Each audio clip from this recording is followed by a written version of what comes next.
I want to start out by saying this video is not a reflection of all sellers that are on Amazon.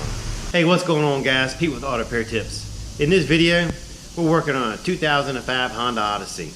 The customer made the biggest mistake of his life. He went on Amazon and purchased a part to fix his car, and it was an aftermarket knockoff part from China. The metal was inferior, and it broke down while he was driving. What's going on is Amazon has car parts for cheap, and everybody goes there and buys plugs, wires, caps, belt tensioners, but you got to be really careful what you're buying. A lot of the stuff you're buying is knockoffs. That site Alibaba and places like that are flooding the market with knockoffs. You're not getting what you pay for. Prime example, on this 2005 Honda Odyssey, the customer bought a serpentine belt tensioner. Let me show you what it looks like. He went on Amazon and he purchased a serpentine belt tensioner. He installed it, didn't get very far, and the bolt broke. It's because it's a cheap grade of metal. If you're going to put parts on your car like this, you need to go to your local auto parts store and buy the best quality parts you can. I'll put a link in the description below where you can get this part at. Don't buy these type of parts on Amazon. You don't know what you're getting. Again, these parts come over from China and the material is not up to standard.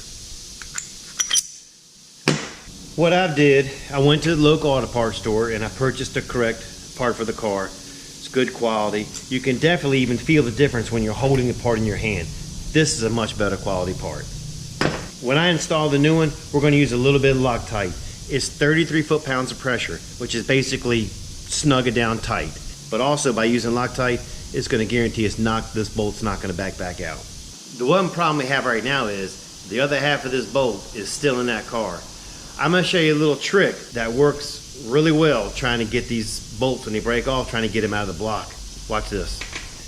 If you look right here, you're going to see the broken stud.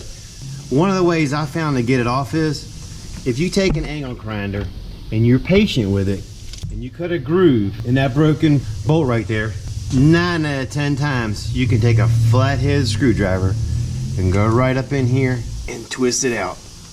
Because a lot of times you can't get a pair of pliers, you can't get vice grips, you can't even get a tool up in there to get it out. And when you use an angle grinder like that and you're cutting a slot in it, it actually heats up the bolt a little bit and it frees it up. Especially if there's a little rust on there. And there you go.